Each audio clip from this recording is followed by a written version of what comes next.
La otra mujer me empujó, amenazando con provocarme un aborto. Mi marido, Marco, solo soltó una mueca de desdén. Deberías ligarte las trompas y adoptar a nuestro hijo. 5 minutos después, una flota de todoterrenos negros con matrícula oficial del gobierno, transportando a 10 médicos militares del Hospital Gomezulla, bloqueó la entrada. Su rostro se tornó blanco. Se arrodilló. «Coronel, señor, ¿qué hace usted aquí?» El suave jazz y las cálidas y brillantes luces del salón de baile de un hotel de 5 estrellas en Madrid no hacían nada para reconfortarme. Estaba sentada allí junto a Marco, mi marido. Él sonreía y asentía a socios y empleados, con su mano descansando en mi cintura. Era un agarre casual, pero diseñado para mostrar al mundo que éramos la pareja perfecta y feliz. Mi vientre ya era una ligera curva redondeada bajo el suave vestido de seda, donde 2 pequeñas vidas crecían día a día. Era la gala anual de Navidad del Legado Construcciones Vega, el imperio que Marco había construido durante casi 10 años. Y como esposa del director general, yo tenía que estar allí, el broche de oro de su éxito. Pero mi sonrisa se había congelado hacía horas. Las náuseas matutinas y la fatiga de mi embarazo eran solo una parte. Lo que realmente me agotaba era la profunda inquietud que se retorcía en mi estómago. Mi mirada se desviaba inconscientemente hacia Sofía, la joven asistente de Marco. Estaba embutida en un ceñido vestido rojo que exhibía cada una de sus curvas. Sofía no se movía como una empleada normal. Se desenvolvía en la fiesta como una anfitriona. Y la mirada que le dedicaba a Marco no era de admiración, era de posesión. «Deberías beber menos o te vas a emborrachar», le arrulló Sofía, acercándose para ajustarle la corbata a Marco justo delante de mí. Su mano rozó su pecho, un gesto descaradamente íntimo. Marco solo se rió, sin apartarla. Lo sé, eres una mandona». Apreté mi copa de mosto espumoso, el frío calando en mi palma. «Es solo trabajo», me decía a mí misma. Sofía era una asistente buena y eficiente, por eso Marco la favorecía. Me lo había repetido cientos de veces, cada vez que los veía susurrar, cada vez que veía mensajes de texto a altas horas de la noche que él borraba rápidamente. Pero la intuición de una mujer tiene su propia lógica, y la mía gritaba que esto no era simple. «Estoy un poco cansada. Voy a tomar un poco de aire al pasillo», le susurré a Marco, manteniendo la voz firme. Él se giró, su rostro una máscara de preocupación. «¿Estás bien? ¿Quieres que te acompañe?» «No, no pasa nada. Quédate con tus invitados», sonreí, sabiendo que parecía frágil. Me levanté, sintiendo la afilada mirada de Sofía cortándome. Intenté caminar con paso firme y elegante, aunque mis piernas se sentían débiles. El pasillo exterior era mucho más tranquilo. Encontré un sofá en un rincón silencioso. Me senté pesadamente y solté un largo suspiro. Cerré los ojos, frotando mi vientre.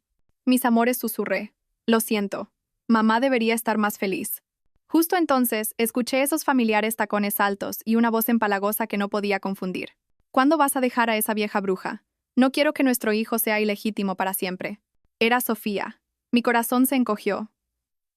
Contuve la respiración, hundiéndome más en las sombras. La puerta del salón estaba ligeramente entreabierta, lo justo para que pudiera oír la voz profunda y cálida del hombre al que llamaba mi marido. «Pronto, cariño, solo aguanta un poco más», la calmó Marco. Su voz era tan gentil, una gentileza que no había oído dirigida a mí en mucho, mucho tiempo. «Solo necesito asegurar ese contrato con el Ministerio de Defensa a través de mi suegro. El viejo es duro. Su hija tiene que estar contenta para que él dé el visto bueno. Una vez que consiga ese contrato, toda esta empresa y yo seremos tuyos y de nuestro bebé». ¡Crash! El vaso de mosto se me resbaló de la mano, haciéndose añicos en el suelo de mármol. El líquido frío salpicó mi vestido, pero no sentí nada. Mis oídos zumbaban, mi mente estaba en blanco. Suegro, contrato, nuestro bebé. Las palabras eran agujas envenenadas, clavándose directamente en el corazón que hasta ese momento había estado lleno de amor y confianza. Se hizo añicos mucho más completamente que el cristal a mis pies. Hace 6 meses, todavía creía que era la mujer más feliz del mundo. Nuestra vida aún era dulce. Marco todavía llegaba a casa a tiempo. Todavía me abrazaba por la espalda mientras cocinaba. Todavía susurraba que me amaba. Dijo que conocerme fue la mayor suerte de su vida. Le creí incondicionalmente. La primera grieta apareció por algo pequeño. Un recibo olvidado en el bolsillo de un traje que llevaba a la tintorería. Era de una joyería de lujo por una suma que me dejó sin aliento. 25.000 euros por un reloj de hombre de edición limitada. Busqué en todo su armario. El reloj no estaba en ninguna parte. Nunca lo usaba. Esa noche, preparé una cena especial. Cuando estaba de buen humor, saqué el tema, tratando de sonar casual. Cariño, vi este reloj precioso el otro día. Quizás deberíamos comprarnos un para juego. Le mostré una foto de ese mismo reloj en una revista. Él la miró, su rostro parpadeando con confusión por un segundo antes de disimularlo. Se rió y me acarició el pelo. Tienes muy buen gusto, pero ese ya lo compré. ¿De verdad? ¿Cómo es que nunca te lo he visto puesto? Ah, eso hizo una pausa. Luego adoptó un tono serio. Fue un regalo para un socio importante. Alguien que nos está ayudando mucho con un gran acuerdo. Es solo diplomacia de negocios, cariño. Estas cosas son complicadas. No te preocupes por eso. La respuesta parecía plausible, pero su vacilación inicial dejó una pequeña astilla de duda. Un socio importante que requería un regalo de 25.000 euros. Pero elegí confiar en él. Me dije a mí misma que no fuera desconfiada, que no me metiera en su trabajo. Esa astilla podría haber permanecido latente de no ser por un brunch con amigas el fin de semana siguiente. Estábamos todas riendo y hablando. Yo estaba navegando ociosamente por Instagram cuando vi una nueva publicación de Sofía. Estaba en mi lista de amigos, un acto que una vez había considerado normal. La foto era de las manos de un hombre y una mujer entrelazadas en el volante de un coche de alta gama. El pie de foto. Regalo sorpresa de mi hombre. Gracias por mimarme siempre, hate. Lo que me heló la sangre no fue el cursi pie de foto. Fue el reloj que brillaba en la muñeca del hombre. Era la edición limitada de 25.000 euros. Lo reconocí al instante. Mi corazón empezó a latir con fuerza. Un pavor frío me recorrió la espalda. Le mostré la foto a Marco. Mi voz temblaba. Marco, el reloj de este tipo. Me resulta familiar. Marco miró la pantalla. Su rostro se puso rígido por una fracción de segundo. Luego estalló en una carcajada. Demasiado fuerte, demasiado forzada. Qué casualidad, cariño. Es un modelo limitado. Pero seguro que unas cuantas personas en esta ciudad lo tienen. Siempre le das demasiadas vueltas a las cosas. Cambió rápidamente de tema, metiéndome en la conversación del grupo. Pero yo no podía oír nada más. ¿Una casualidad? Era demasiado perfecta. Su torpe mentira, combinada con el reloj en el novio de su secretaria, plantó una semilla de sospecha. Viví como una sonámbula los días siguientes. Seguía sonriendo, seguía cuidando de Marco, pero mi mente estaba en otra parte. Estaba esperando una oportunidad, una sola grieta en su fachada para confirmar o destruir la tormenta que se gestaba en mi interior. La oportunidad llegó un jueves por la tarde. Marco dijo que tenía un viaje de negocios urgente e inesperado a la sierra para inspeccionar una nueva ubicación. Hizo la maleta a toda prisa, me besó en la frente y prometió volver pronto. Cuídate mientras no estoy, no te excedas. Sus palabras sonaban tan falsas. En el momento en que su coche desapareció por la calle, me moví. Mi corazón martillaba mientras me paraba frente a la caja fuerte oculta detrás del cuadro en su despacho. Era su caja fuerte privada donde guardaba documentos importantes y algo de dinero de emergencia. Nunca había sentido curiosidad por ella. Confiaba en él. Hoy era diferente. Mi mano temblaba mientras introducía el código. Un número del que solía estar tan orgullosa. Mi cumpleaños. La contraseña de mis cosas más importantes siempre serás tú, había dicho. Clic. La pesada puerta de acero se abrió. Dentro, no había mucho efectivo ni contratos de negocios, solo una carpeta de archivos azul oscuro. La saqué, temblando. Lo primero que cayó fue un certificado de nacimiento. El nombre del niño no me era familiar, pero el nombre del padre era dolorosamente conocido, Marco Vega. La madre, Sofía Durán. El niño tenía 2 años. El fino papel en mi mano se sentía tan pesado como una lápida. 2 años. Me había traicionado casi tan pronto como nos casamos, quizás incluso antes. Había estado viviendo en una elaborada obra de teatro durante años sin saberlo. Debajo del certificado de nacimiento había una prueba de ADN. La conclusión en tinta negra y clara. 99,99% de probabilidad de paternidad. Prueba innegable. Y finalmente lo que me destrozó por completo. La escritura de un ático de lujo en el barrio de Salamanca. Los copropietarios, Marco Vega y Sofía Durán. Todas las piezas encajaron, formando una imagen brutal y espantosa. El apartamento secreto, el hijo secreto, la aventura de varios años. Yo era solo la tapadera perfecta, una herramienta para que él se escondiera, una forma de explotar las conexiones de mi familia. Me reí, un sonido seco y amargo. Las lágrimas comenzaron a caer, calientes, por mis mejillas. Fui una tonta. Justo entonces sentí una pequeña patada en mi vientre, y luego otra. Mis bebés se estaban moviendo. La primera vez que lo sentía tan claramente. En medio de este desastre, una nueva y feroz vida se abría paso. Me agarré el estómago. Las lágrimas seguían cayendo, Pero ya no eran lágrimas de debilidad, eran las lágrimas de una madre. Por ellos, tenía que ser fuerte. Por ellos, no podía derrumbarme. Después de esa noche en la gala, volví a casa en un silencio aterrador. No lloré, no grité. Simplemente me di una ducha en silencio, me cambié de ropa y me acosté en la cama, de espaldas a Marco. Mi quietud era más aterradora que cualquier huracán. Y Marco, siempre estratega, lo sabía. No durmió. Podía sentirlo acostado allí, tenso, probablemente calculando su próxima actuación. A la mañana siguiente, Marco esperaba en la mesa del comedor. No había ido a trabajar. Su rostro estaba demacrado, sus ojos inyectados en sangre. Clara me llamó, su voz ronca. ¿Podemos hablar? No respondí. Solo me senté frente a él. Quería ver qué diría, qué mentira inventaría. Marco se acercó y de repente se arrodilló frente a mí. La acción me sorprendió. Lo siento, dijo, mirando hacia arriba con un rostro lleno de angustia. Es todo culpa mía. Me equivoqué, Clara. Lágrimas brotaron en los ojos del hombre que había amado. Agarró mi mano, presionándola contra su mejilla. Sé que lo oíste todo, pero no es lo que piensas. Te lo juro. ¿No es lo que pienso? Hablé por fin, mi voz como el hielo. Entonces, ¿qué es? Explícamelo. Ella me tendió una trampa, dijo Marco, su voz llena de justa ira. Sofía me engañó. Ese bebé no es mío. Estaba viendo a otro y me lo endosó a mí para forzarme. Yo solo fui un poco débil. Un momento de debilidad, ¿entiendes? Lo terminé. Te juro que lo hice. Pero ella no me dejaba en paz.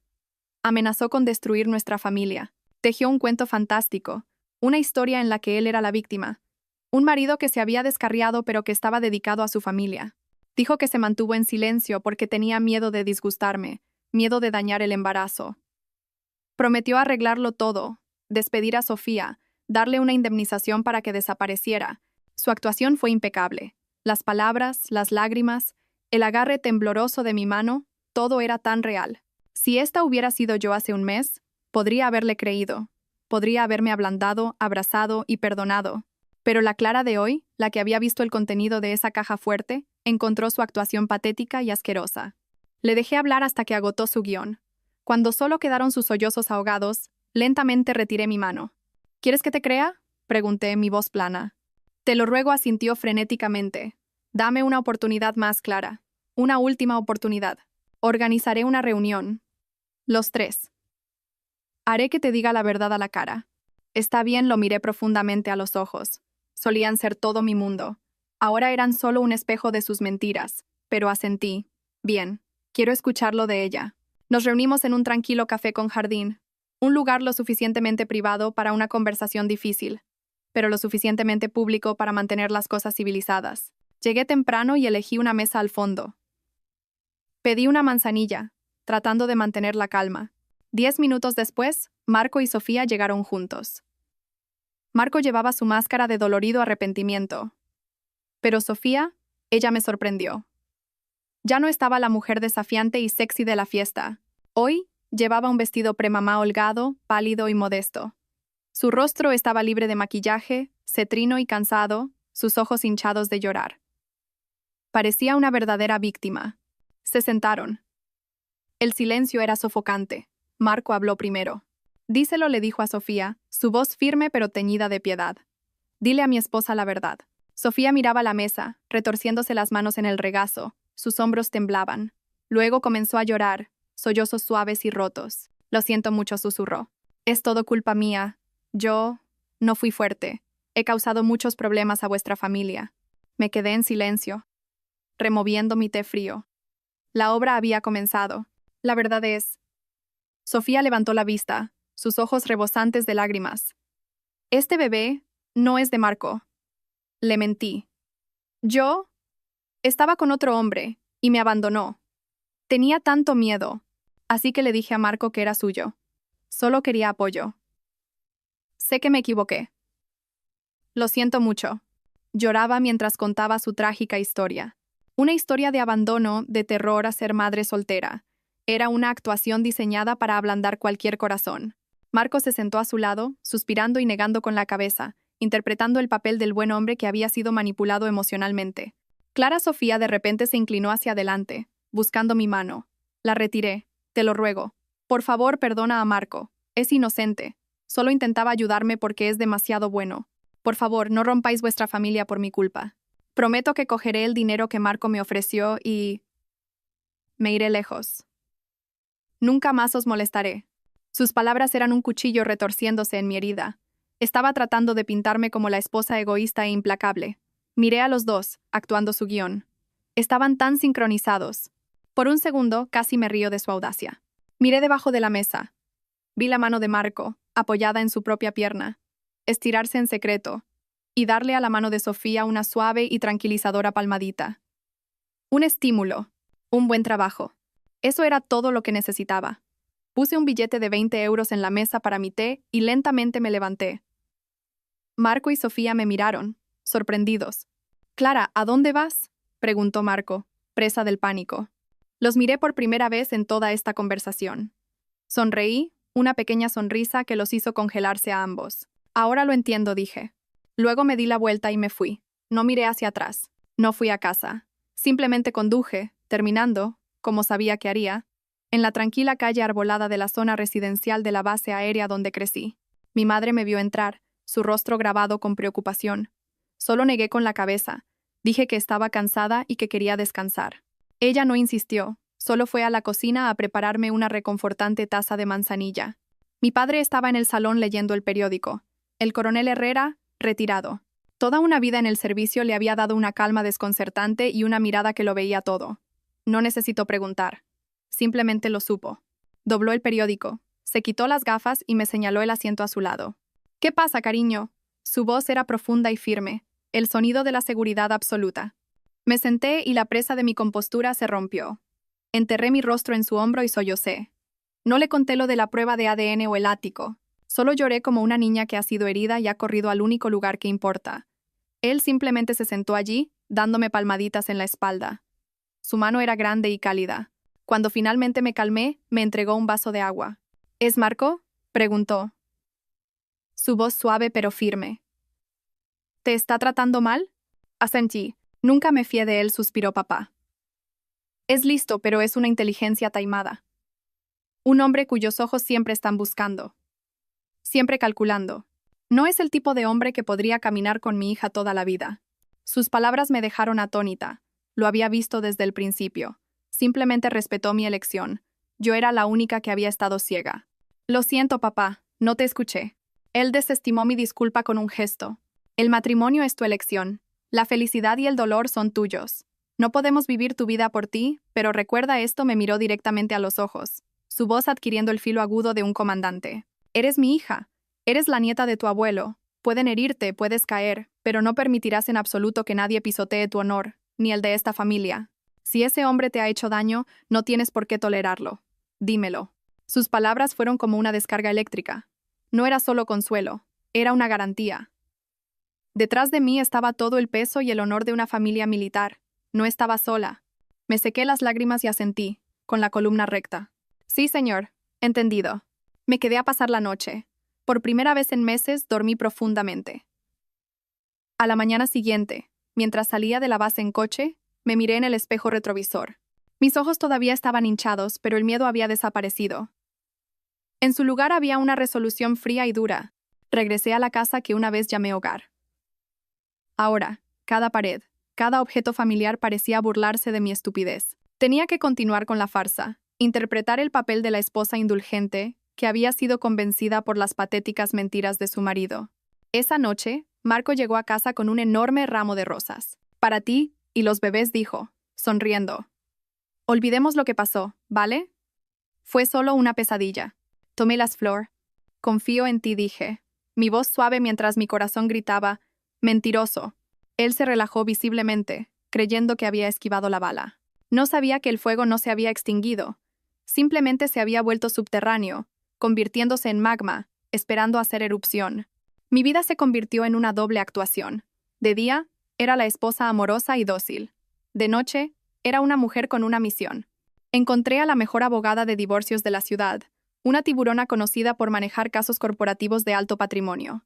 Mi primera llamada la hice desde el baño con la ducha abierta para enmascarar mi voz. Le conté todo, desde el reloj hasta la caja fuerte. «Señora Vega», dijo, «no está sola. Conseguiremos para usted y sus hijos todo lo que se les debe». Por la noche, cuando Marco dormía, iba a su despacho. Mi corazón latía con fuerza. Insertaba una pequeña memoria USB en su portátil y lo copiaba todo. Los archivos de Excel que mostraban transferencias de dinero sospechosas, los contratos que inexplicablemente incluían el nombre de Sofía, los correos electrónicos entre ellos que no eran sobre trabajo. Lo copié todo. Lo encripté y lo envié a una cuenta de correo electrónico segura y anónima. Esto continuó durante un mes. Marco, creyendo que me tenía de nuevo bajo su control, se volvió enfermizamente atento. Me compró vitaminas para el embarazo, me llevó de compras, incluso intentó cocinar.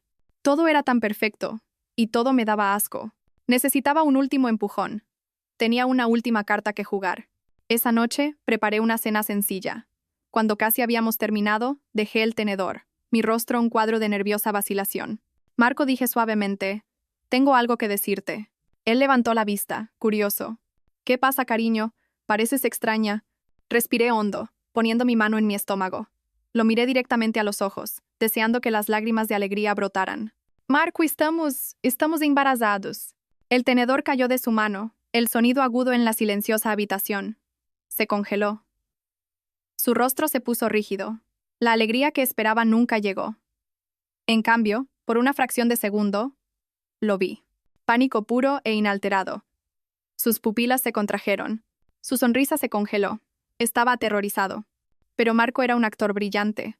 Un segundo después, el pánico se desvaneció, reemplazado por una impecable máscara de alegría extasiada. ¿De verdad? ¿Hablas en serio? Se levantó de un salto, corriendo alrededor de la mesa para agarrarme, levantándome del suelo. Dios mío, voy a ser padre. Clara, te quiero. Te quiero tanto. Me besó por todas partes, hablando de nombres, de la habitación del bebé. Su alegría parecía tan real, pero no podía olvidar ese primer segundo. Su abrazo era frío. Su beso era hueco. No estaba feliz por los bebés. Estaba feliz porque pensaba que esta nueva y más fuerte cadena me ataría a él para siempre, asegurando su acceso a la influencia de mi familia. El as había sido jugado. Ahora solo tenía que observar la tormenta que creaba. La noticia de mi embarazo fue una bomba. No solo desequilibró a Marco, envió ondas de choque a su familia en la sombra. Marco se volvió intensamente irritable. Las llamadas telefónicas nocturnas aumentaron. Se escabullía al balcón, su voz un susurro bajo y enfadado. Yo fingía ir a por un vaso de agua, captando fragmentos. Deja de crear problemas, ¿vale? Te dije que me ocuparía de ti. Ahora está embarazada. Es más complicado. Tienes que darme tiempo. No me amenaces. No tengo miedo. Sabía que Sofía se estaba desmoronando. El premio que pensaba que había asegurado ahora tenía una nueva y poderosa protectora. Su legítima esposa embarazada. Su paciencia estaba llegando a su fin. Una tarde, dejó su teléfono en el baño. La pantalla se iluminó con una ráfaga de mensajes de texto. Miré. Eran de Sofía y estaban desquiciados. ¿De verdad nos vas a abandonar? No soy estúpida, Marco. Si no puedo tenerte a ti, esa esposa tuya tampoco vivirá en paz. Se lo contaré todo. Te lo juro por Dios. Te doy 2 días. Arregla esto o le contaré a toda tu empresa el hipócrita que es su CEO. Mi corazón latía con fuerza mientras leía. No los borré. Simplemente volví a dejar el teléfono. Esa noche, deliberadamente parloteé sobre compras para el bebé. Cariño, pregunté inocentemente. ¿Quizás deberíamos pedirle a Sofía que nos ayude a comprar cosas para el bebé este fin de semana? Tiene un gusto excelente. Fue como arrojar una cerilla a la gasolina. El rostro de Marco se oscureció. ¿Estás loca?, espetó, su voz peligrosamente alta. ¿Qué diablos va a saber ella? No vuelvas a mencionar ese nombre delante de mí. Era la primera vez que me gritaba. Retrocedí, fingiendo estar herida, mis hombros temblando. Lo siento. Solo pensé que... Inmediatamente se dio cuenta de su error y me abrazó. Lo siento, Clara. Solo estoy estresado por el trabajo. No es tu culpa. Me apoyé en él, con la mente clara. Su actuación se estaba resquebrajando. La presión de ambos lados le estaba haciendo perder el control. Sabía que la ira de Sofía no era solo para Marco. Estaba dirigida a mí y a mis bebés. Esa tarde, mientras doblaba los diminutos bodys que mi madre había comprado, vi un coche familiar aparcado al final de nuestra calle. Era el de Sofía. No salió. Simplemente estaba sentada allí, observando la casa. No podía ver su rostro con claridad, pero podía sentir el odio que irradiaba el coche. Mi sangre se heló. Estaba aquí. Después de 15 minutos, el coche se marchó silenciosamente, pero su presencia era una clara advertencia. No pude dormir esa noche. Esperé hasta las 2 de la madrugada, Cuando Marco estaba profundamente dormido, llevé mi teléfono al balcón. No llamé a mi abogada. Llamé a un número, el de mi padre. Contestó al segundo tono, su voz tan firme como si fuera mediodía. Diga. Mi garganta se apretó. Papá, soy Clara. Lo sé. ¿Por qué sigues despierta? Respiré temblorosamente, forzando mi voz para que fuera clara. Papá, creo que algo está a punto de pasar. La línea quedó en silencio por un instante. Sabía que eso era todo lo que necesitaba oír. Entendió la gravedad. No preguntó qué ni por qué. La contraseña de mi teléfono continué. Es el cumpleaños de mamá. Todo está ahí. Entendido, la voz de mi padre era tranquila y fuerte. Duérmete. La llamada terminó. Fue corta, pero más efectiva que cualquier larga promesa. Conocía a mi padre, el viejo soldado. No se quedaría de brazos cruzados. Actuaría. Volví a la cama y miré al hombre que dormía a mi lado, el hombre que nos había puesto a mí y a mis hijos en este peligro. No sentí nada. La ceremonia de inauguración de la nueva sucursal se celebró en una finca de lujo en la sierra, un escaparate perfecto para su éxito. Me mantuve junto a Marco, luciendo la sonrisa de una esposa feliz y comprensiva. Mi vientre era prominente ahora, y cada patada era un recordatorio de por quién estaba luchando. Sabía que este era un día importante para Marco, y sabía que la desesperación de Sofía podría explotar en cualquier momento. Y entonces llegó ella, sin ser invitada. Se deslizó en la recepción, embutida en un vestido negro ajustado, su maquillaje oscuro, sus ojos ardiendo con un odio terrible. Pasó a mi lado como un fantasma.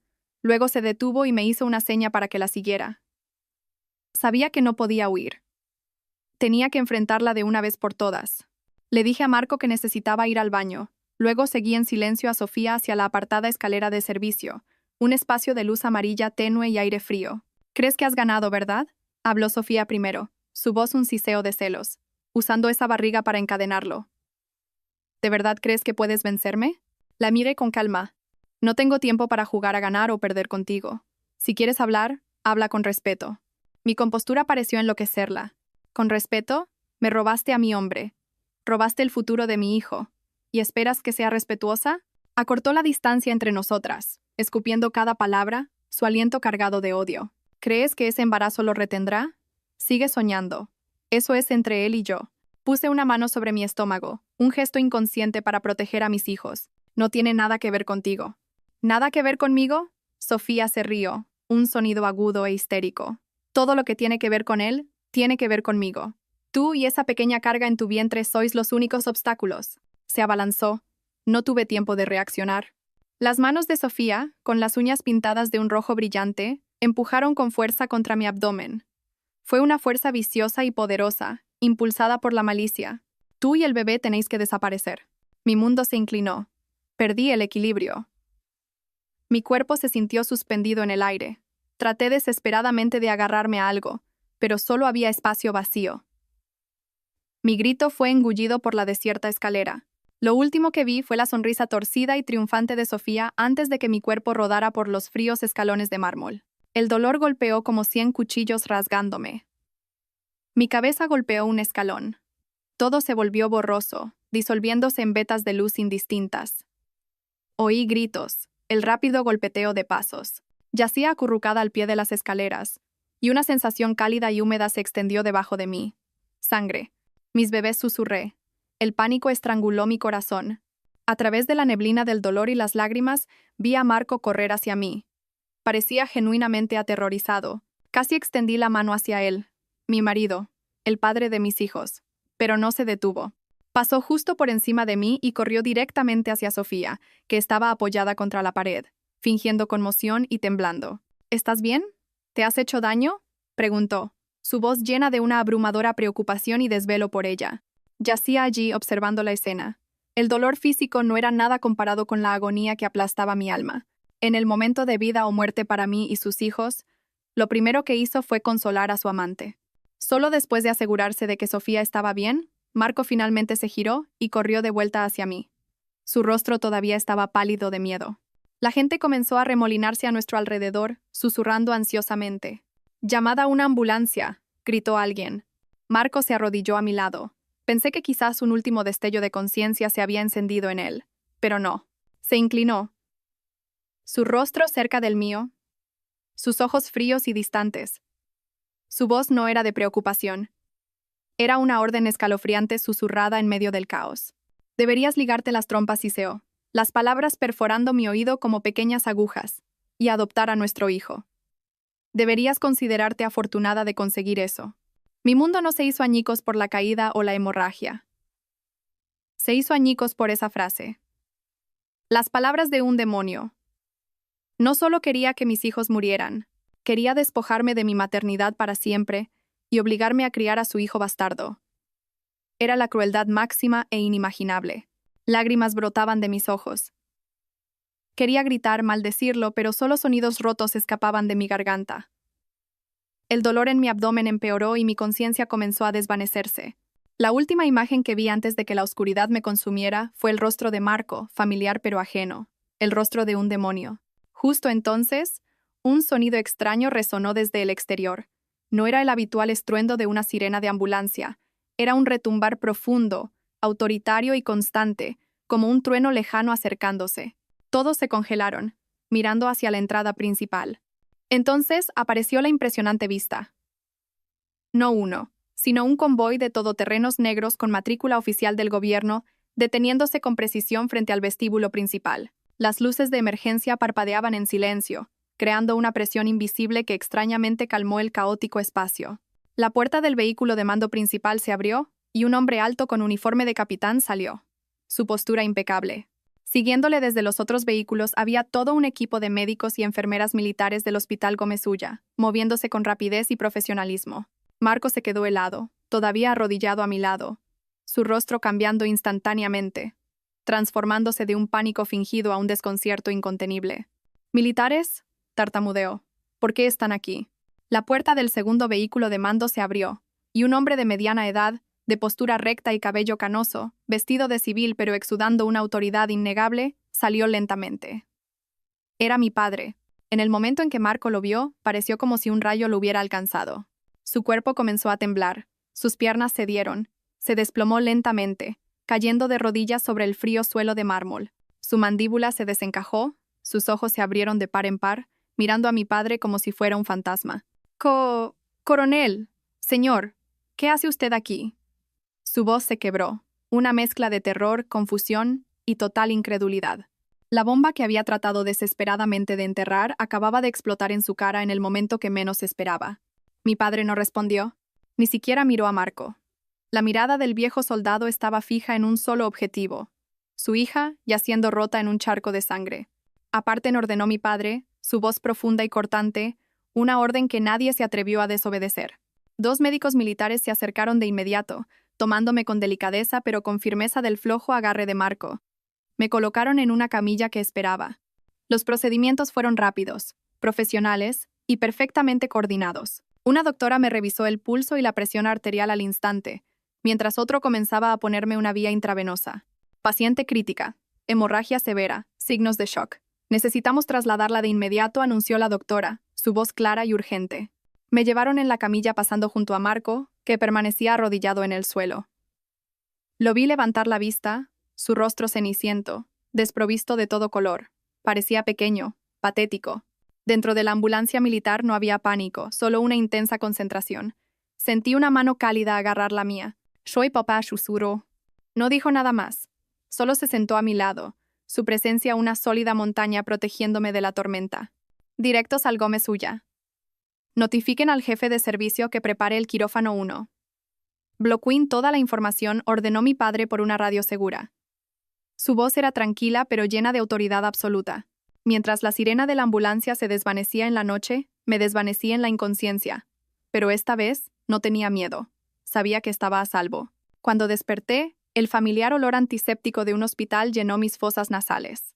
Estaba en una habitación de recuperación especializada, limpia y silenciosa. Mi madre estaba sentada junto a la cama, con los ojos rojos. Al verme abrir los ojos, rápidamente tomó mi mano. «Estás despierta». «Gracias a Dios». Los bebés susurré, la primera y única pregunta en mi mente. Mi madre sonrió, una sonrisa radiante a pesar de sus lágrimas. «No te preocupes, cariño. Están a salvo. Tu padre trajo a los mejores médicos. No solo te salvaron, sino que descubrieron...». Mi madre hizo una pausa, su voz densa por la emoción. «Clara, Estás embarazada de gemelos. Un niño y una niña. Ambos son fuertes y resilientes, como su madre. ¿Gemelos? Quedé atónita. Las lágrimas brotaron, pero eran lágrimas de infinita gratitud y felicidad. De las cenizas de la traición y la malicia, dos pequeñas vidas no solo habían sobrevivido, sino que prosperaban. Eran un milagro, el regalo más precioso que la vida me había dado. En los días siguientes, en la sala de recuperación especial, estuve envuelta en silencio. Todos los dispositivos electrónicos estaban restringidos, y solo mis padres podían visitarme. El mundo exterior y sus tormentas quedaron fuera. Me concentré por completo en las vidas que crecían dentro de mí, sintiendo los suaves empujones de mis dos angelitos. Eran todo lo que tenía, la razón para ser fuerte. 2 días después, mi padre me visitó. Su rostro estaba tranquilo, pero sus ojos contenían una resolución fría y aguda. Acercó una silla y comenzó a pelar una manzana, sus movimientos de cuchillo precisos. «Ese Marco está montando un escándalo ahí fuera», dijo mi padre lentamente. Sin emoción. «Exige verte. El hospital se ha negado, siguiendo nuestras indicaciones. Es hora de darle una respuesta». Lo miré, comprendiendo. «¿Qué planeas, papá?» Mi padre colocó la manzana pelada en un platito y me miró. «Necesitas paz para llevar a estos niños. Para asegurarnos de eso, ese animal salvaje necesita creer que su presa ya no es valiosa». Hizo una pausa. Luego continuó. «Voy a reunirme con él y le diré que no pudimos salvar a los niños». Me dolió el corazón. Sabía que era un engaño necesario, pero tener que mentir sobre su existencia, aunque fuera temporalmente, dolía. Pero sabía que tenía razón. Era la única forma de que Marco y Sofía bajaran la guardia, de que expusieran su verdadera naturaleza. No presencié la reunión, pero mi madre me la contó esa noche. Marco caminaba de un lado a otro en la sala de espera como un animal enjaulado. Cuando mi padre salió, su rostro estaba grabado con un dolor perfectamente disimulado. Marco corrió hacia él. «Papá, ¿cómo está Clara? ¿Los bebés están bien?», preguntó ansiosamente. Mi padre guardó silencio por un largo momento. Luego dejó escapar un profundo suspiro. «No pudimos salvarlos». Mi madre relató que Marco se congeló. Miró fijamente a mi padre, luego se desplomó lentamente en un banco frío. Enterró el rostro entre las manos, sus hombros sacudidos por sollozos que sonaban genuinos. Fue una actuación impecable. Pero mi madre, observando desde un rincón oculto, captó el momento antes de que se cubriera la cara. Una leve e innegable sonrisa de alivio en sus labios. Un destello de liberación en sus ojos. Las lágrimas felices de un traidor. Mi padre continuó gravemente. «El médico dijo que la caída fue demasiado severa, combinada con una inestabilidad emocional previa. Clara necesita aislamiento completo para tratamiento psicológico. No puede recibir visitas. Vete a casa y te llamaré». Marco asintió entre sollozos. Se levantó tambaleándose, hizo una reverencia a mi padre y se marchó abatido. Parecía miserable, pero yo sabía que por dentro estaba celebrando. Su mayor obstáculo había sido eliminado. Era libre para perseguir a Sofía y la adquisición de la fortuna de mi familia. Después de que Marco se fuera, mi habitación del hospital se convirtió en un silencioso centro de mando. Ya no era una paciente débil, sino el punto focal de una tormenta que se gestaba en silencio. A la mañana siguiente, mi padre trajo un ordenador portátil. «Necesito tu móvil». Le di el móvil, el arma que había preparado hace mucho tiempo. «La contraseña es el cumpleaños de mamá. Todo está en la carpeta llamada Pruebas». Mi padre conectó el teléfono al ordenador. Abrió la carpeta en silencio. En la pantalla estaban los archivos. Grabaciones de audio, la escritura del ático, extractos de transferencias bancarias, los mensajes amenazantes de Sofía. Vi su mano, callosa por toda una vida de servicio, temblar ligeramente mientras abría cada archivo.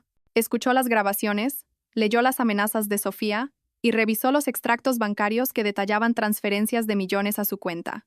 Su rostro no tenía expresión, pero su mandíbula estaba apretada, con venas azules abultándose en sus sienes. Era una rabia silenciosa, más destructiva que cualquier grito. Cuando terminó, copió todos los datos a su ordenador y desconectó el teléfono. No llamó a ningún alto mando militar. Hizo 2 llamadas cortas. La primera fue a un buen amigo en la cúpula de la UDEF, Unidad de Delincuencia Económica y Fiscal. «Hola, Juan. Soy Herrera. ¿Cuánto tiempo? Tengo un dossier serio aquí sobre la mala praxis económica de una constructora privada. Parece bastante grave. Te lo envío para que lo revises». La segunda fue a un conocido periodista de investigación económica. «Oye, Chris, soy Herrera. Tengo una historia para ti. Es jugosa. amor, dinero, fraude, malversación. ¿Te interesa? Te enviaré algunos archivos preliminares. Después de las 2 llamadas, mi padre cerró el portátil. Las ruedas de la justicia habían comenzado a girar. Yo yacía en la cama, con las manos en el vientre. Sentía a Mateo y a Lucía dar suaves patadas, como si me animaran. La tormenta se estaba gestando afuera, pero en esta pequeña habitación solo sentía paz y una vida feroz. Sabía que no solo luchaba por la justicia. Estaba despejando un camino para que mis 2 ángeles entraran en un mundo libre de engaño y crueldad.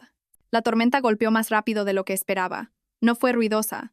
Fue silenciosa pero devastadora. Una poderosa corriente subterránea capaz de hundir un barco enorme. Las noticias de la caída de Marco me llegaron a través de las visitas de mi madre. Hablaba sin regocijo, su voz práctica como una presentadora informando desde un lugar lejano. El primer golpe vino de donde Marco menos lo esperaba. El lucrativo contrato con el Ministerio de Defensa que había utilizado nuestro matrimonio para asegurar fue cancelado abruptamente en el último minuto debido a cambios estratégicos.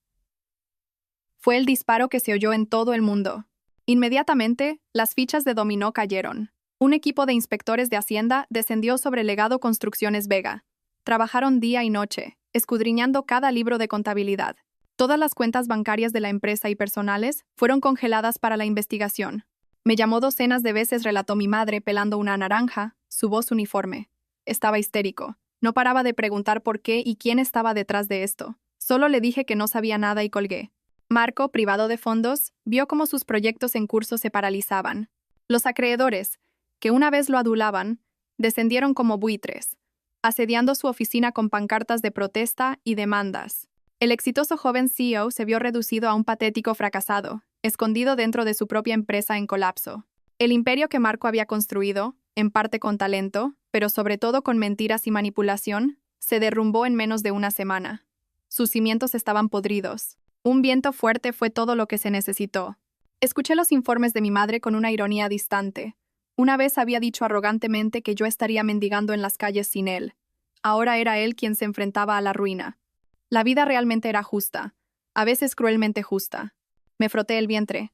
Mis bebés, no estoy feliz por su fracaso. Solo estoy aliviada de que un tumor maligno haya sido extirpado de nuestras vidas. Se cosecha lo que se siembra. Esa es la primera lección que quiero que recordéis. Mientras Marco se tambaleaba por el caos corporativo, se asestó el golpe final, el que apuntaba a su honor y carácter. Las imágenes de las cámaras de seguridad de la finca, que mostraban claramente a Sofía empujándome deliberadamente por las escaleras, se habían filtrado de alguna manera y se volvieron virales al instante. El vídeo era nítido. Exponía el acto malicioso de Sofía y la fría indiferencia inicial de Marco. Estalló una verdadera tormenta de indignación pública. Las redes sociales localizaron a la otra viciosa y al marido desalmado. Sus imágenes inundaron los portales de noticias. La gente los maldijo.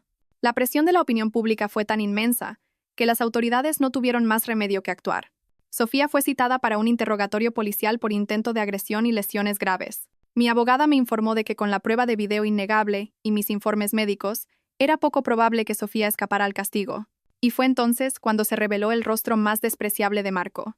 Cuando fue interrogado por la policía como testigo material, no dudó en culpar de todo a su amante. Según mi abogada, Marco testificó que desconocía por completo el conflicto entre Sofía y yo. Afirmó que Sofía estaba actuando por celos infundados y que había instigado el enfrentamiento y la caída.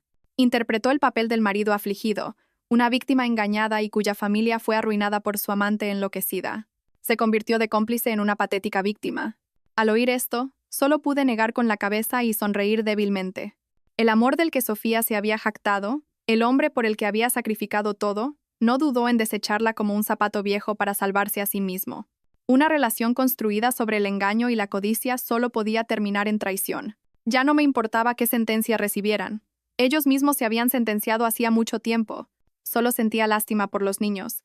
El hijo de Sofía y mis Mateo y Lucía, todas vidas inocentes atrapadas en el círculo vicioso de los adultos. Una semana después de la caída, con mi salud estabilizada y mis 2 vidas absolutamente seguras, el coronel Herrera decidió que era hora de irse. El plan se ejecutó en absoluto silencio. Solo mis padres y yo lo sabíamos. El hospital militar, con su estricta seguridad, era una fortaleza impenetrable. Pero mi padre sabía que no era una solución permanente. Un animal herido y acorralado solo se vuelve más peligroso. Marco y esa chica buscarán formas de sondear una vez que pase el shock inicial, me dijo una tarde. Tenemos que ir un paso por delante. Necesitas un lugar de paz completa para descansar, un lugar que el pasado no pueda tocar. Esa noche no dormí. Metí unos cuantos vestidos holgados en una pequeña maleta, los únicos objetos que me llevé de mi antiguo matrimonio. Todo lo demás, los regalos, los recuerdos, lo dejé atrás. Alrededor de las 3:40 de la madrugada, mientras la ciudad dormía, una silenciosa ambulancia militar, con las luces apagadas, se detuvo en la puerta trasera del hospital. Mi madre me abrazó con fuerza, sus delgados hombros temblando. No susurró nada, solo presionó una pequeña caja en mi mano.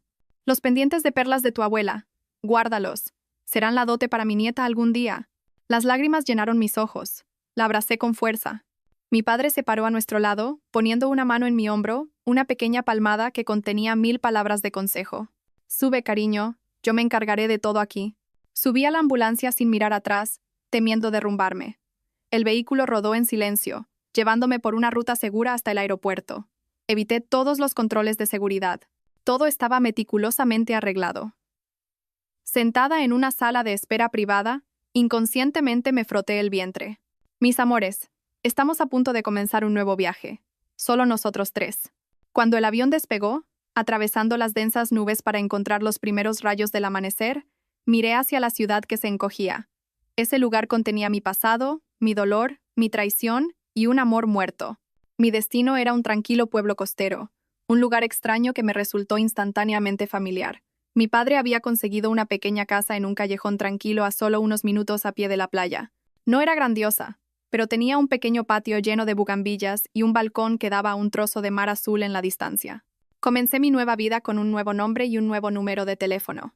Todas las conexiones con el pasado se cortaron, excepto mis cortas y seguras llamadas semanales con mi padre. No decía mucho sobre Marco o Sofía. Solo decía que las cosas estaban bajo control y me instaba a centrarme en lo más importante: cuidarme a mí misma y a los bebés. Los días transcurrían lentos y pacíficos. Por las mañanas me despertaba con el suave sonido de las olas y el canto de los pájaros. Compraba productos orgánicos frescos y cocinaba comidas nutritivas. Ya no tenía que obligarme a comer platos gourmet en restaurantes de lujo.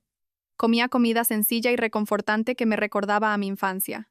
Por las tardes caminaba por la orilla, descalza sobre la arena. Me sentaba durante horas leyéndoles a mis hijos, contándoles cuentos de hadas y susurrándoles sobre el brillante futuro que les esperaba. Aquí no había ojos que juzgaran, ni cotilleos. Solo yo, mis hijos y el abrazo infinito del mar. Esta paz fue la mejor medicina. Sanó lentamente las profundas heridas de mi alma. Dormía mejor, comía mejor, mi rostro demacrado recuperó su color, y una sonrisa genuina volvió a mis labios. A veces, mirándome en el espejo, ya no reconocía a la mujer cansada y sumisa del pasado.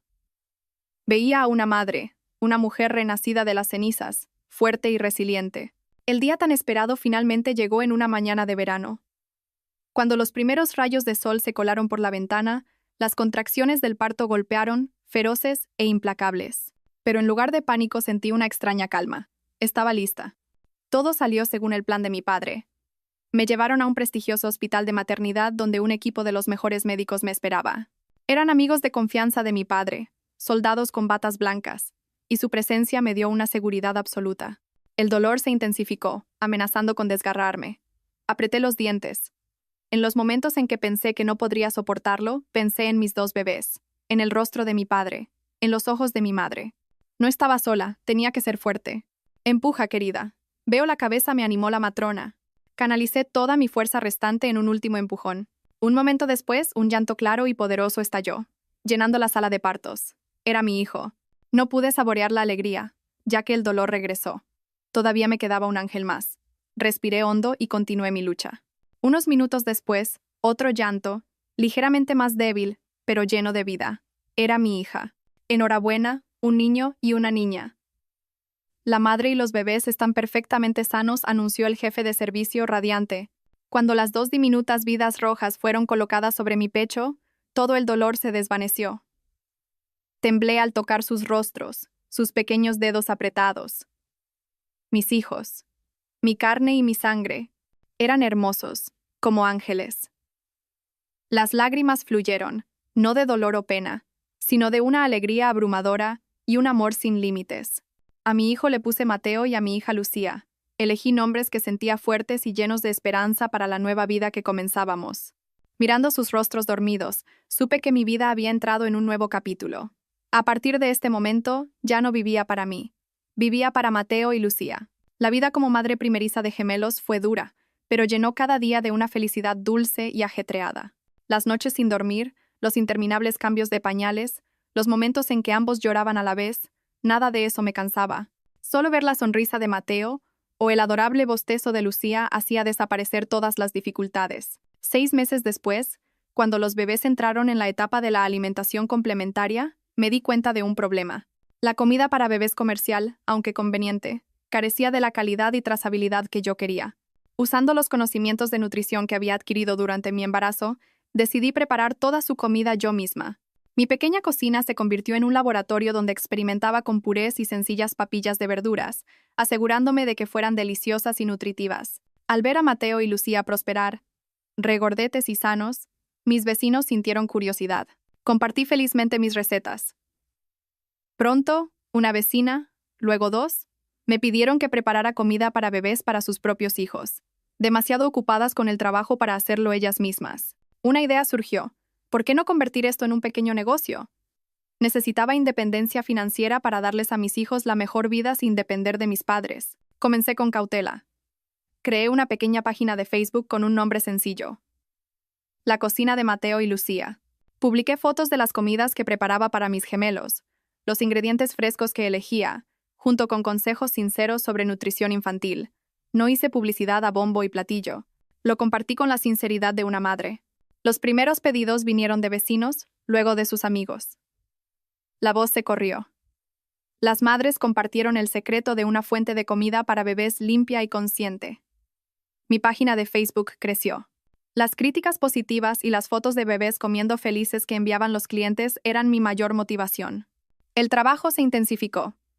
De día, cuidaba de los gemelos.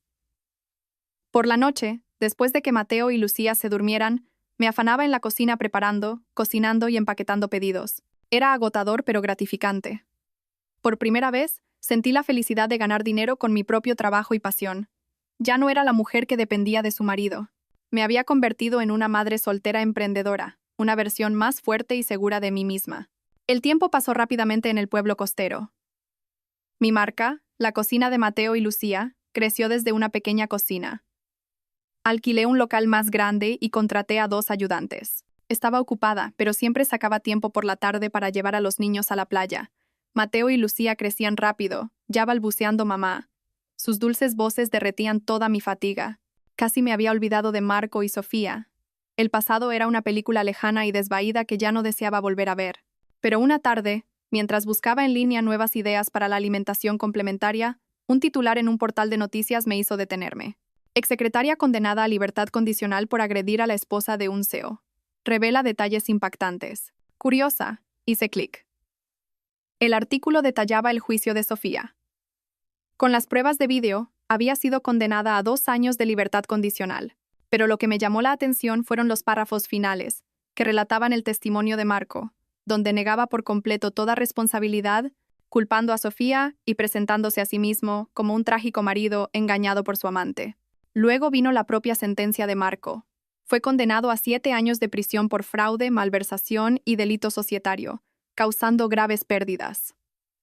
Legado Construcciones Vega estaba en bancarrota. Todos los activos fueron embargados para pagar deudas. Solo pude soltar un largo suspiro. 7 años. Un precio muy alto por la ambición y el engaño. Me desplacé por los comentarios. Cientos. Miles de personas dejaron críticas mordaces. Llamaban a Marco cobarde, a Sofía villana. Algunos expresaron simpatía por la esposa que sufrió un aborto e inestabilidad mental. No sabían que esa esposa ahora vivía una vida más feliz y pacífica que nunca. Pasó un año volando. Mateo y Lucía eran ahora niños pequeños, brillantes y traviesos, corriendo por la casa. Mi marca era conocida, incluso recibiendo pedidos de provincias vecinas. Me había comprado un pequeño coche para los repartos. Mis hijos y yo teníamos una vida llena de risas y libertad. Después de un año fuera, mi anhelo por mi hogar y mis padres creció. Mateo y Lucía tenían la edad suficiente para un viaje largo. Sabía que era hora de volver. Ya no estaba huyendo. Quería regresar con orgullo como Clara, una madre soltera fuerte y segura, no la víctima de un matrimonio roto. Cuando les dije a mis padres que volvía a casa de visita, mi madre no pudo ocultar su emoción. Su voz temblaba. Vuelve a casa, cariño. Vuelve a casa. Tu padre, tu madre y tu abuelo os echamos mucho de menos a los tres. Pasé una semana organizando mis asuntos de negocios, delegando la gestión en mi personal. Reservé los vuelos y preparé las maletas. La noche antes de irnos, me paré en el balcón, mirando la ciudad costera que nos había protegido a mis hijos y a mí durante un año. Mi corazón estaba lleno de gratitud.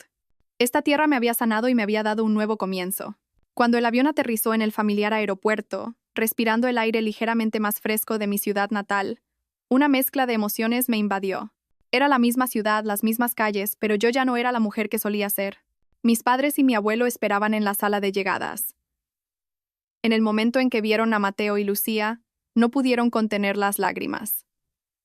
Mi madre corrió a abrazar y besar a sus nietos. Mi padre, el perpetuamente severo coronel, también tenía los ojos llorosos, torpe e inseguro sobre a qué niño sostener primero.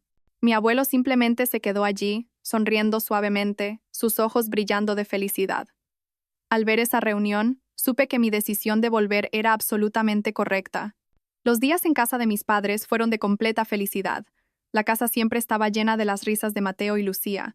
Mi padre, el formidable coronel, era ahora un abuelo consentidor, gateando felizmente por el suelo para que los dos lo montaran como un caballo. Mi madre pasaba todo el tiempo en la cocina preparando los deliciosos platos que a mis hijos y a mí nos encantaban. Durante una comida familiar, le pregunté casualmente a mi madre por Marco. Pregunté, no por un sentimiento persistente, sino simplemente por curiosidad sobre la vida de una persona que una vez había pasado por la mía. Mi madre suspiró, dejando los palillos. Salió de la cárcel hace unos meses, querida. Oí que le dieron la condicional anticipada por buen comportamiento. Ya veo, respondí con calma. ¿Qué hace ahora? Está hecho un desastre, querida, relató mi madre. Su empresa quebró y todos sus bienes fueron confiscados. Sus padres, por vergüenza, vendieron su casa en el pueblo y se mudaron. Salió de la cárcel sin nada. Sin casa, sin dinero, sin parientes. Algunos antiguos vecinos dicen que trabaja como mozo de carga en el mercado central, moviéndose constantemente y sin hablar con nadie. Escuché en silencio. La imagen del hombre elegantemente trajeado con una copa de vino discutiendo con confianza proyectos multimillonarios y la imagen de un hombre solitario cargando pesados bultos en un mercado maloliente. Las dos imágenes se superponían, increíbles pero ciertas. ¿Y Sofía? Pregunté. Esa chica también desapareció después del juicio. Probablemente volvió a su pueblo. Oí que también lo está pasando mal. Conocida como una chica con un hijo y antecedentes penales, nadie se atreve a casarse con ella. Sus padres también la repudiaron. Un final infeliz para ambos. Una vez tuvieron todo al alcance de la mano. Dinero, amor ilícito y maquinaciones. Pero al final, todo lo que quedó fue la miseria, la soledad y la desgracia. No sentí regocijo, solo una persistente tristeza. Tristeza por las vidas que habían destruido con sus propias manos simplemente por la codicia y el egoísmo. Basta de hablar de ellos, interrumpió mi padre, cortando mis pensamientos. Comed, niños, que la ley del karma decida su destino. Sí, que la ley del karma decida su destino. Ya no tenía el derecho ni la responsabilidad de preocuparme por sus vidas. Puse un trozo de carne en el plato de Mateo y un trozo de pescado en el de Lucía.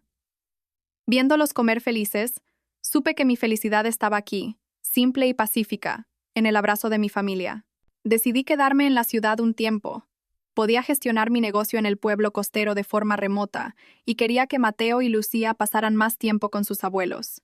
Un fin de semana por la tarde, mi padre y yo sacamos a los gemelos en su cochecito. Evitamos los ruidosos centros comerciales, eligiendo en su lugar pasear por el casco antiguo, con sus callejones estrechos, árboles centenarios y puestos ambulantes que llevaban los sabores del recuerdo. Mateo y Lucía estaban encantados, señalando y balbuceando sin parar. Me detuve frente a un puesto de churros, un favorito de mi infancia. 2 raciones, por favor, le dije a la anciana. Mientras la mujer embolsaba los churros, mi padre me dio un suave codazo. Sus ojos me dirigieron al otro lado de la calle. Curiosa, miré y luego me congelé. Al otro lado de la calle, un hombre estaba encorvado, empujando un carromato de reparto pesadamente cargado. Llevaba ropa de trabajo descolorida y manchada de mugre, su rostro demacrado y oscurecido por el sol, su pelo corto y rapado exponiendo una frente prematuramente arrugada. Me tomó unos segundos darme cuenta de que era Marco. Se veía tan diferente, completamente desprovisto de cualquier rastro del apuesto y elegante CEO que una vez fue. Su apariencia solitaria y resignada me hizo sentir ligeramente incómoda. Estaba luchando por empujar el carro por una pequeña pendiente, su espalda empapada de sudor. Se sintió como una orquestación invisible del destino. Justo entonces, una bolsa de mercancía de su carro se deslizó y cayó a la carretera. Marco detuvo apresuradamente el carro y corrió a recogerla. Levantó la cabeza y nuestras miradas se encontraron accidentalmente. El tiempo pareció detenerse. El rostro de Marco se puso pálido al instante. Se congeló, de pie en medio de la calle, olvidándose de la bolsa caída.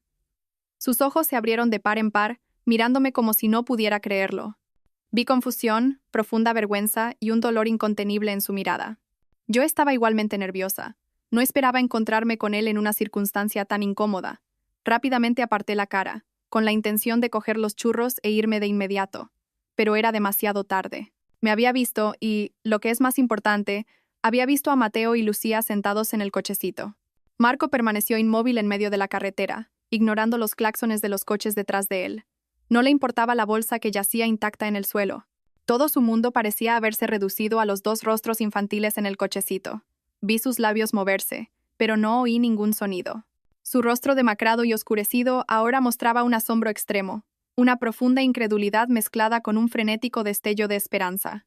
Mateo, mi hijo, tenía los ojos exactamente como los de Marco, alargados, profundos, rasgados, dándole una mirada que era a la vez obstinada e inteligente. Y Lucía, mi niña, tenía su barbilla y las comisuras de su boca cuando sonreía. Eran las copias innegables de ese hombre. Clara. Finalmente logró pronunciar mi nombre. Su voz era desconocida, como la de otra persona. ¿Eres tú de verdad? Empezó a caminar tambaleándose como un borracho. Cruzó la calle sin importarle el tráfico. Una motocicleta tuvo que frenar bruscamente, los neumáticos chirriando sobre el asfalto. El conductor lo maldijo, pero Marco no lo oyó. Solo caminaba hacia nosotros como una polilla hacia la llama. Mi padre se movió sutilmente, protegiendo parcialmente el cochecito de los niños. Su robusto brazo era una advertencia silenciosa y no escrita. La churrerea, sintiendo la tensión, me entregó rápidamente la bolsa y retrocedió en silencio. Marco se detuvo frente a nosotros, a apenas 2 pasos de distancia. Me miró, luego volvió a mirar a los 2 niños. El olor a sudor agrio y polvo de trabajo pesado emanaba de él, un aroma amargo y extraño. ¿Estás bien?, tartamudeó. Una pregunta tonta y sin sentido. No respondí. Solo lo miré en silencio. Este hombre que una vez había deseado la muerte a mis hijos ahora estaba aquí, mirándolos con ojos que no podían apartarse. La vida era realmente demasiado irónica. Marco no esperó mi respuesta. Sus ojos se fijaron de nuevo en Mateo y Lucía. Se arrodilló lentamente, un movimiento pesado y lento como si sus piernas ya no pudieran sostenerlo. Se arrodilló allí mismo, en la acera sucia, frente a todos los curiosos. No puede ser, murmuraba, negando con la cabeza. Tu padre dijo que no pudisteis salvarlos. Lágrimas comenzaron a brotar de los ojos del hombre endurecido. Las lágrimas rodaron por su rostro oscurecido, mezclándose con la suciedad, pareciendo absolutamente patético. Extendió su mano temblorosa y mugrienta, tratando de tocar el cochecito, de tocar a mis hijos. No te atrevas, habló mi padre. Su voz no era fuerte, pero era afilada como el acero. La mano de Marco se congeló en el aire. Coronel, señor. Marco miró a mi padre. Su voz se quebró de súplica. Señor, se lo ruego. Luego se volvió hacia mí, arrastrándose hacia adelante, agarrando el bajo de mi falda. La acción me repugnó y rápidamente di un paso atrás. Clara, te lo ruego, gritó, su voz perdida en la desesperación. Dime la verdad, dime, ¿son mis hijos? ¿Son míos, Clara? Los transeúntes comenzaron a congregarse. Los susurros crecieron. Me sentí humillada, no por mí, sino por él. El hombre que una vez había sido tan arrogante, tan lleno de sí mismo, ahora estaba arrodillado a mis pies, llorando y suplicando como un mendigo. Su voz fría de aquel día al pie de las escaleras resonó en mi mente. Deberías ligarte las trompas y adoptar a nuestro hijo. Esa frase y su imagen lastimera ahora eran un contraste crudo y cruel. Cualquier leve lástima que pudiera haber parpadeado dentro de mí se extinguió por completo. No se la merecía. Levántate, Die. Mi propia voz sonaba fría y distante. Deja de montar una escena. No, no me levantaré. Marco negó con la cabeza violentamente, con lágrimas y mocos corriéndole por la cara. A menos que me digas la verdad. Solo necesito saber si son mis hijos. Te lo ruego, Clara, como un último acto de decencia. ¿Un último acto de decencia? ¿Todavía tenía la audacia de mencionar esas palabras? Respiré hondo, luchando por mantener la compostura. Era hora de poner fin a esto, un final cruel y decisivo. Lentamente me agaché y le quité la mano de mi falda. Sus dedos estaban fríos y ásperos, callosos por el trabajo. Desprendí cada dedo lentamente, deliberadamente. Marco se congeló, quizás sintiendo la frialdad en mi acción. Me erguí, sacudiéndome ligeramente la falda como si hubiera tocado algo sucio. Lo miré directamente a los ojos, que estaban rojos y llenos de lágrimas. La multitud a nuestro alrededor se calló, conteniendo la respiración. Mi padre permanecía en silencio detrás de mí, mi sólida roca. Esbocé una leve sonrisa, una sonrisa que sabía que era tan afilada como una cuchilla. Mis hijos, dije. Mi voz era baja pero clara. Cada palabra distinta, lo suficientemente alta para que todos a nuestro alrededor la oyeran. No tienen padre. El rostro de Marco se quedó en blanco. La esperanza en sus ojos se desvaneció, reemplazada por un desconcierto absoluto. No puede ser, tartamudeo. No me mientas. Sonreí fríamente. Una sonrisa que llevaba todo el desprecio y la amargura que había reprimido durante años. Incliné la cabeza, lo miré directamente a los ojos, y pronuncié una última frase, una que sabía que lo perseguiría por el resto de su vida. Su padre, enfaticé cada palabra. Murió fulminado por un rayo hace mucho tiempo. Cuando la frase terminó, vi el rostro de Marco colapsar. Parecía como si lo hubieran electrocutado. Su cuerpo se puso rígido. La vida pareció drenarse de sus ojos, dejando solo la ceniza gris de la desesperación. Se desplomó de espaldas en el suelo, completamente roto. No volví a mirarlo. Me giré hacia mi padre, mi voz de nuevo en su estado sereno. Vámonos, papá, los churros se van a enfriar. Mi padre asintió levemente, sus ojos reflejando satisfacción y orgullo. Empujó el cochecito y nos alejamos tranquilamente, pasando junto al hombre congelado en el pavimento. Los susurros de la multitud, los sollozos miserables de Marco comenzaron a elevarse detrás de nosotros, pero ninguno de nosotros miró hacia atrás. «Hiciste lo correcto», murmuró mi padre, rompiendo el silencio. «Sí, papá», respondí suavemente. No dijimos nada más, no necesitábamos hacerlo. Mi padre y yo nos entendíamos sin palabras. Él entendía mi firmeza, y yo entendía su apoyo incondicional. El sol de la tarde era dorado, colándose a través de los árboles centenarios, bailando en la acera. Mateo y Lucía se habían quedado dormidos después de su paseo. Sus caritas eran regordetas, inocentes y completamente pacíficas. Los miré, luego a mi padre envejecido, cuyo cabello encanecía, pero cuya espalda aún estaba recta. Un sentimiento ilimitado de gratitud surgió dentro de mí. La tormenta realmente había pasado por mi vida. Se había llevado un matrimonio podrido, un marido traidor y años de juventud llorosa. Pero también me dejó dos regalos invaluables: Mateo y Lucía. Y lo más importante, me dejó madurez, fuerza y la capacidad de valerme por mí misma. Ya no odiaba a Marco. La ira, el desprecio, todo se había desvanecido con mis últimas palabras. Ahora solo quedaba una paz tranquila en mi corazón. Él tendría que vivir el resto de su vida con remordimiento y autorreproche. Esa era la sentencia que la vida le había dado, una sentencia mucho más pesada que 7 años de prisión. Llegamos a casa cuando el sol comenzaba a ponerse. Mi madre había preparado una cena caliente. El aroma de la comida llenaba la casa, un aroma de familia, de paz. Esa noche, me senté en mi habitación, viendo dormir a Mateo y Lucía. Toqué suavemente los pendientes de perlas que mi abuela me había dado. El viaje por delante para mis hijos y para mí era largo. Habría dificultades. Habría desafíos.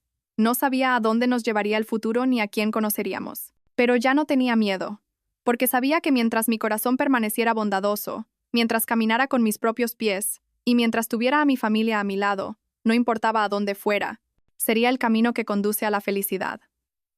El cielo afuera es hermoso, y también lo es mi futuro.